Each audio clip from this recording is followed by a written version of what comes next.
Yo, what's up, y'all? It's the MMA Analyst here to do my preview for UFC 103. Rich Franklin versus Vitor Belfort is the main event. Better late than never. Got to get it done. And let's get right down to it. First fight on the card, or at least the one I'm going to talk about, is the main event. Franklin versus Vitor Belfort. Damn, if I would have not seen the weigh-ins, man, my conviction would have been like hard. Like, this is what I would have said had I done this video before the weigh-ins.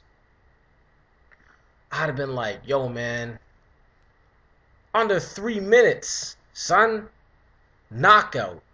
Vitor Belfort, better hands, faster, stronger, more powerful punches. Vitor Belfort handling this, I would have been something like that.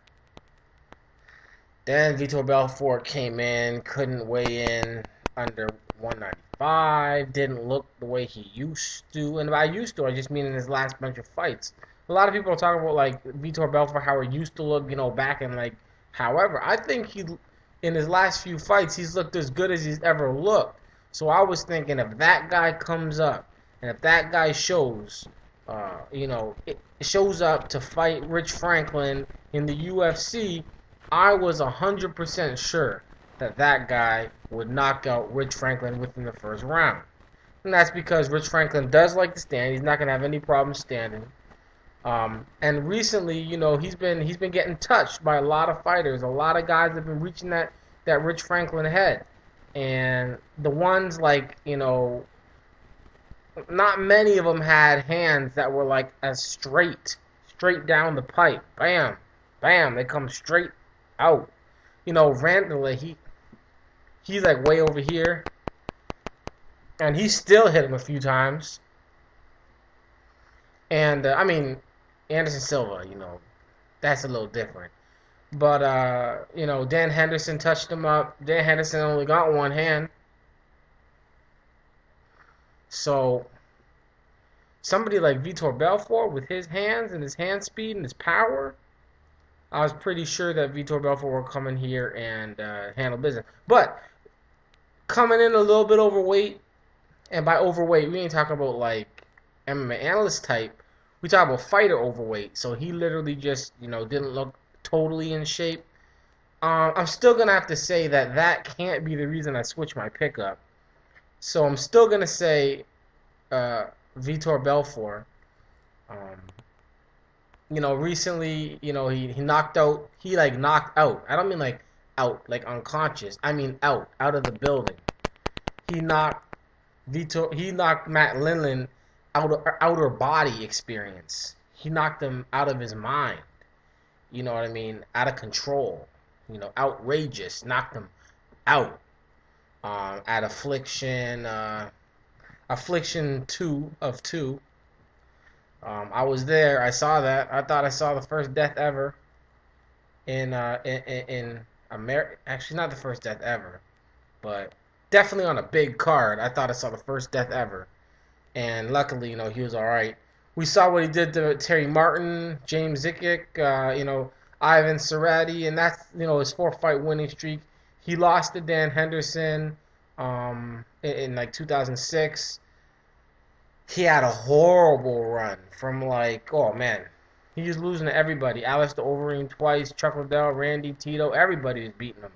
Only person that couldn't beat him during that time was damn, I don't know. It seemed like if you were fighting, you could beat Vitor. But since then, he's put it together. He had some personal issues and whatnot. Some stuff happened with his sister. She got abducted. Crazy stuff. Stuff that you just don't really want people to even have to go through. But, so he had a tough time. He's back in the UFC. The last time he was in the UFC was, it was like UFC, like in 2005. He started in the UFC in like 1997. Like, this dude's all over the place. But he's back, and he's fighting Rich Franklin. Rich Franklin, who has had a tough situation in the UFC. He was kind of like Dan Henderson when Dan Henderson came. When Dan Henderson came to the UFC, they're like, you're going to fight the top dudes. Right off the bat, you're going to fight Rampage. You're going to try and, title shot thing. You're going to fight Anderson Silva, they were just like, you're gonna fight tough dudes only. And now recently, Rich Franklin has taken over. Fighting Dan Henderson, fighting Vanderlei Silva, fighting Anderson Silva twice. In the middle, he fought Yushin Okami, with tough fight. So, he's had some tough situations, and this Vitor Belfort fight isn't really any different. It's a pretty tough situation. It's a good fight. It's a great test. He's got wins over Vanderlei Silva. He's coming off a win over Vanderlei Silva. He lost a decision to Dan Henderson, which he thinks he won. It was a very close fight. He beat Matt Hamill, Travis Lutter. Then he lost, broke his nose against, well, not broke his nose, got his nose broke against Anderson Silva. Yushin Okami, that guy, he can't keep his body together. He would have had a title shot a long time ago, but he keeps getting injured. Jason McDonald, he beat him. Anderson Silva, again, he lost. And then before Anderson Silva, he was just running through things in the UFC, just having a beautiful time. He must have loved the UFC. He said, damn, it's way better than teaching math class. And then Anderson Silva came and messed all that up. But anyways, in this fight, I do believe that Rich Franklin is slower with his hands. I don't believe his punches are as powerful. I don't believe his head movement, I believe, should be better, and it needs to be, because those punches are going to be coming fast.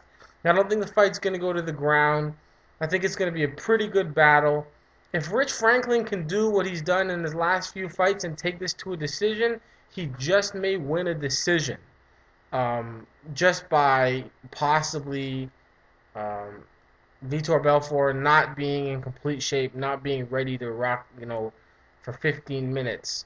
But I do believe that Vitor Belfort will get this win. I've got him winning a knockout, and I'm still going to keep it in the first round. All right, next fight.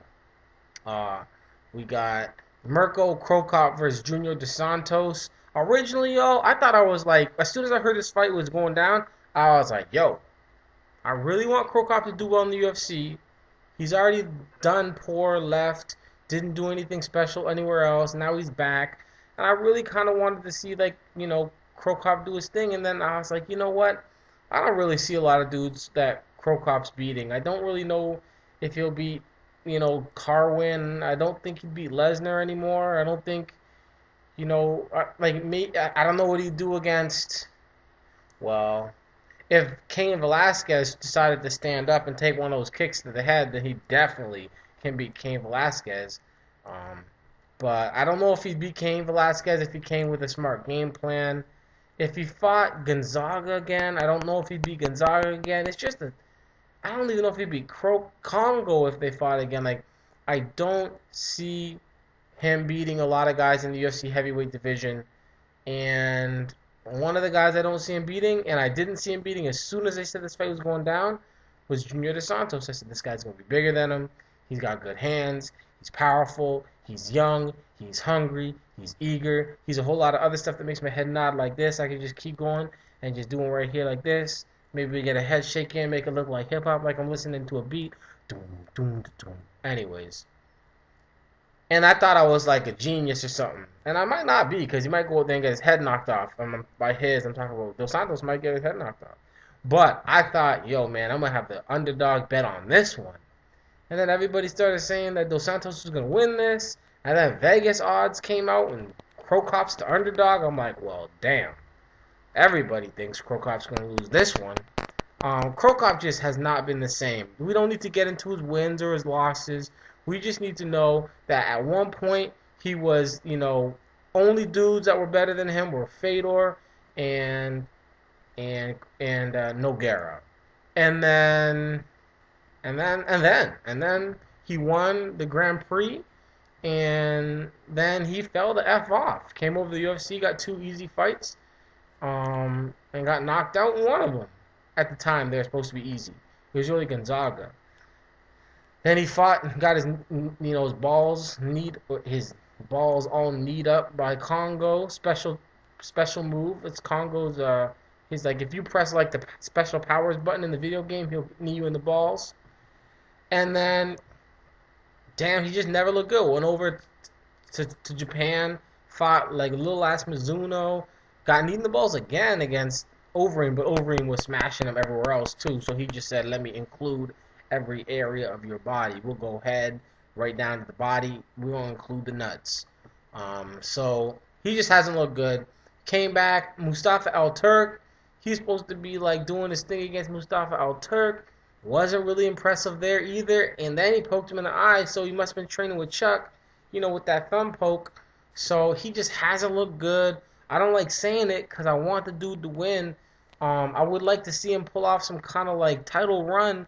And I believe that, when he left the UFC and he came back, they said, Korkov said, they gave me an offer I couldn't refuse. Like, I'm going to try and do it like, I'm going to make him an offer he can't refuse. Or I don't know how he does it. It's just the bottom chin. That's what it is. You got to stick your bottom of the jaw. I'm going to make him an offer he can't refuse. I don't know. It's probably real bad. But the point is, he got an offer he couldn't refuse, and he signed that contract. And I believe that an offer he couldn't refuse was, we're going to put you up against a tough fight, a contender-type guy, because that's what Dos Santos is. He's just as much as a contender as Carwin, Cain, and Velasquez. They're all the same guys. Carwin, Cain, Velasquez, and Dos Santos were pretty much the same dude. They all fought a big name, and they all beat a big name. And they were all, except for Carwin, young. Dos Santos beat Verdum, knocked him out. Carwin knocked out Gonzaga. And who's the other dude? Dos Santos, Carwin. Oh, and Velasquez. Who'd he beat? I know he beat somebody. He beat Congo. So there you go. So, Cain got his title shot. All Cain did was beat, I just said it. He beat Gonzaga. So beating Gonzaga and beating Verdum is the same thing. Gonzaga lost to Verdum twice. So they were basically like, this guy could be in line for a title shot just off of one more win. So what we'll do is we'll bring you in, and if you get an impressive win, or if you get a win, then you're going to be right there. Like, maybe not a title shot next, but one win away from a title shot. So I believe that's his deal. The first time, his deal was you come in, you got to beat one guy, you got to beat another guy, and then you get your title shot. First guy was, some whoever. First time it was, Eddie Sanchez. This time it was Mustafa Al Turk. Second guy, you got to beat the Brazilian. First time it was Gonzaga. Now it's Dos Santos. And third you get the title shot. I believe that's something like that. The white guy, even though the Brazilian guy, then the title shot. Anyways, I don't think he'll get it. I think that Junior Dos Santos, I don't know if he'll knock him out, but I don't think he can win by decision, because he might just take him down. I don't know how it's going to go down, to be honest, but I'm going to pick Junior Dos Santos to win this fight. Let's say second round TKO. Round 2 we're doing sign language, KO. Third fight, Martin Kampmann versus Paul Daley. This is supposed to be a title contendership fight between Kampmann and Swick. Man, the welterweight division isn't really that cleared out. Swick and Kampmann for the number one title, number one contendership. Now I know Swick been handling his business, but title shot? Oh well, he did a lot more than a lot of other guys had to do in other divisions. So anyways, now we've got Martin Kampmann versus Paul Daley. Paul Daley's a great striker, but he's got horrible ground game. Anybody that can take him to the ground, tap him out. That's all you got to do. He's got a couple wins recently, over Junior Barata, and damn, he's got a loss to Nick Thompson. He's got a win over John Alessio, a loss to Jake Shields. He's got some wins in the middle, but really, he's an exciting fighter. That's the thing about him. He's very exciting, and people like to watch him. And when you put him up against a guy who's foolish enough to strike with him, most of the time, he's going to get knocked out, or he's going to get, highlight reeled. And Mark Kampmann, although he is a guy that can go out there and stand with people, and, he can knock people out, and he can do his thing, he also can decide to choke people out and armbar people, and I believe that's what he's going to do in this fight. Martin McCammon is going to come up. I think he's going to stand for a little bit. And then after, maybe he goes, you know what? I don't even really know what I'm doing here. I'm trying to get a title shot. This is not going to really get me a title shot anymore, but it's still going to be that one fight away from a title shot. And I don't really need to be standing with this dude. Let me just take down Paul Daly. And I think that's what he's going to do. He's got wins over Talis Latis, Drew McFedries, Alexander Barros, Carlos Condit, Jorge Rivera, and then he's got a loss to Nate Marquardt when Nate Marquardt was just too effing big. And then since then, after that fight, he said, I'm not even fighting this weight class anymore. Get me the F out of here.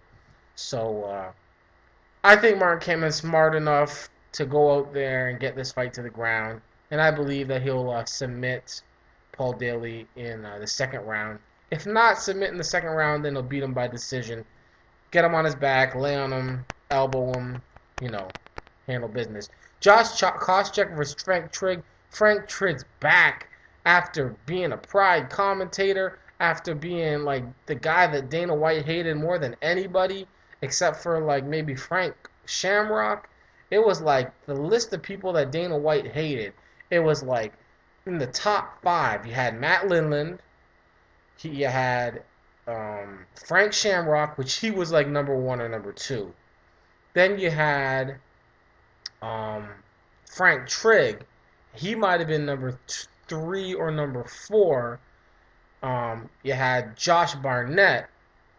And right now, he's probably just ignoring Josh Barnett. And I'm just going to leave room for somebody else. Tito Ortiz.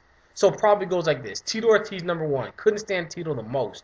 Number 2, couldn't stand Frank Shamrock. That's number 2. Number 3, I got to say is Frank Trigg. Frank Trigg, number 3rd most hated dude by Dana White. By the way, number 4 was Josh Barnett. Anyways, he's back. He's back. He's a wrestler. He's not getting an easy fight. He's on a 4-fight winning streak. He beat Edwin Deweese. He beat Makoto Takimoto. He beat Falanico,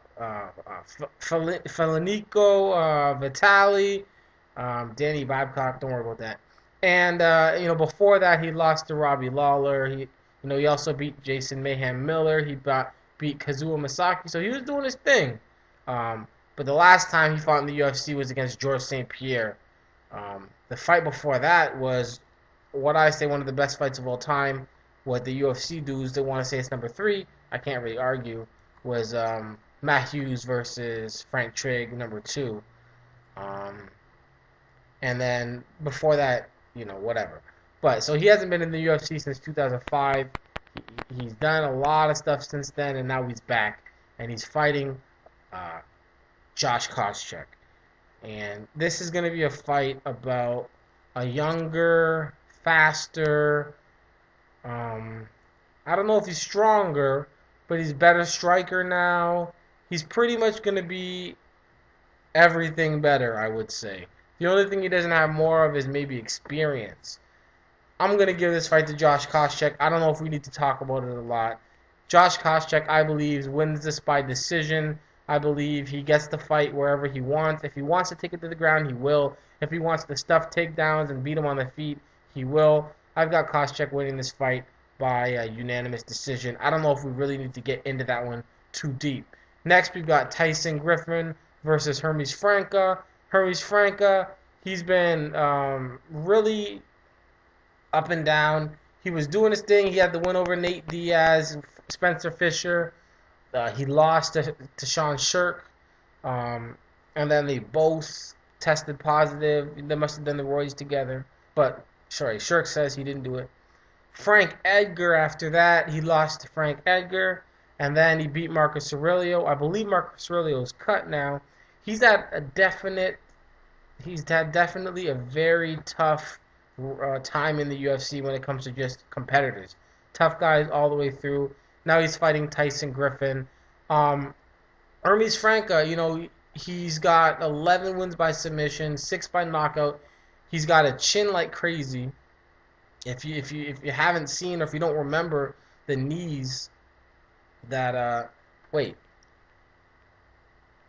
I'm gonna have to end that. I'm gonna end that right there. I do believe the knees were on Sean Shirk, and Sean Shirk was the one with the crazy chin from that fight.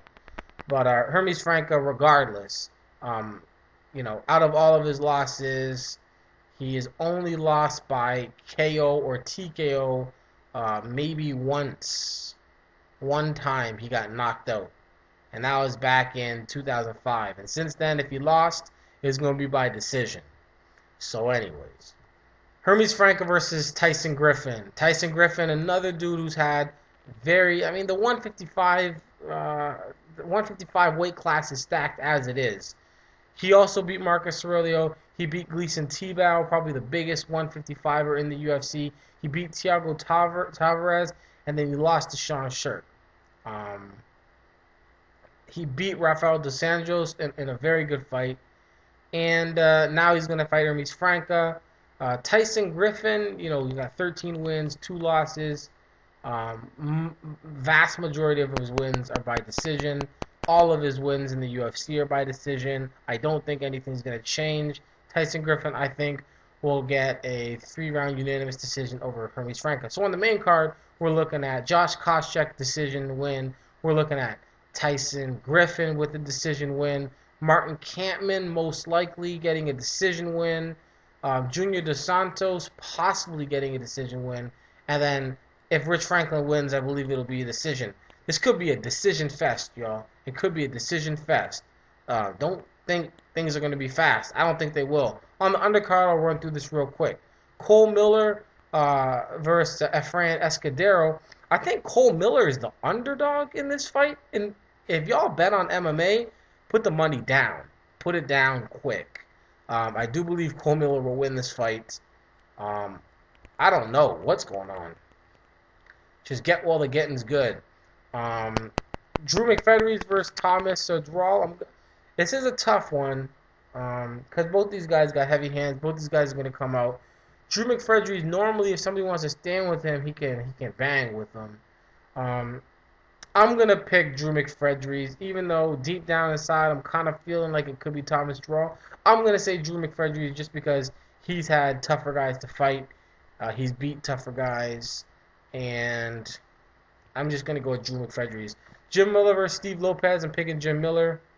Rafael Oliveira versus Nick Lentz. I think I'm gonna pick Nick Lentz in this one. Let's go with Nick Lentz. These fights are really some undercard. We got stuff like Brian Foster versus Rick Story. I'm going to go with Rick Story in that one, but you know what I'm saying? Like, both these guys, like, when you got guys on the undercard that weren't even from the Ultimate Fighter show, and I'm not saying that means that they should be in, because I'm tired of seeing Ultimate Fighter show guys covering the undercard. I'm just saying, normally you have one guy who's been in the UFC fighting another guy who's new to the UFC, and then you see what happens. There's some undercardy stuff. So anyways, I'm going to pick Rick Story. Elliot Marshall versus Jason Brills. I'm going to take Jason Brills. Vladimir Medashenko versus Igor Rajak. All right. He fights with Krokop, Team Krokop, or Krokop Squad, whatever you want to call it. Vladimir Medashenko. We all know about Vladimir Medashenko, and if you don't, look at some old stuff. But don't look at, like, the new old stuff, because he looked horrible. Especially, I believe it was at the Affliction number 2 of 2. But, I gotta go with Vladimir Medashenko just because, like, as long as he doesn't show up, like, real horrible, he should be able to pull off a win here. If he doesn't pull off a win here, and I'm not saying, that Igor is the worst or anything like that. I'm just saying, if you really look at who Igor has fought, if you look at his record, he's got a pretty good-looking record at 20-5, but anybody that was a name, he lost to.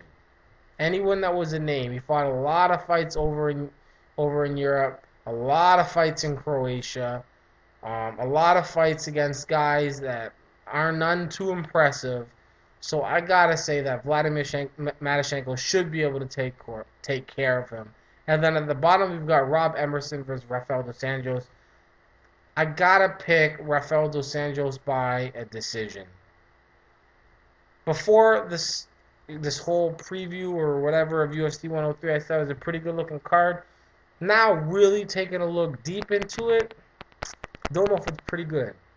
I would say I'm looking forward to Krokop to see what he can do versus Dos Anjos. I'm looking forward to see if Vitor Belfort can handle his business against Rich Franklin. Um, Other than that, it's a good fight between Griffin and Franco, but it's gonna be nothing too crazy. I think it's gonna be a good fight between Koscheck, just showing, I'm Josh Koscheck still. But and Campman versus Daly, I just believe we're gonna see a really exciting fighter when Paul Daly be on his back for a while. So, and then the undercard, I don't know if we're gonna get to see any of it anyways because it's probably gonna be many long fights in the main card. Tomorrow is also Mayweather versus Juan Marquez, Juan Diaz, Marquez, whatever, man. Mayweather Marquez. It's getting bought. I'm gonna just put it like that. It's getting bought. MMA is very important, y'all. But some people only fight like once a year. You just gotta watch it happen, y'all. When you got somebody that's undefeated over like 15 years and they just don't lose, and they're trying to set up the biggest fight in a sport, you know what I mean? You got Cotto versus Pacquiao next month. Then you got Marquez versus Mayweather this month, and then the winner of those two are going to fight each other. And if the winner's who it should be, you're going to have the biggest fight in boxing that they could put together right now. MMA is still very important, y'all, but Mayweather Marquez is getting bought. Peace.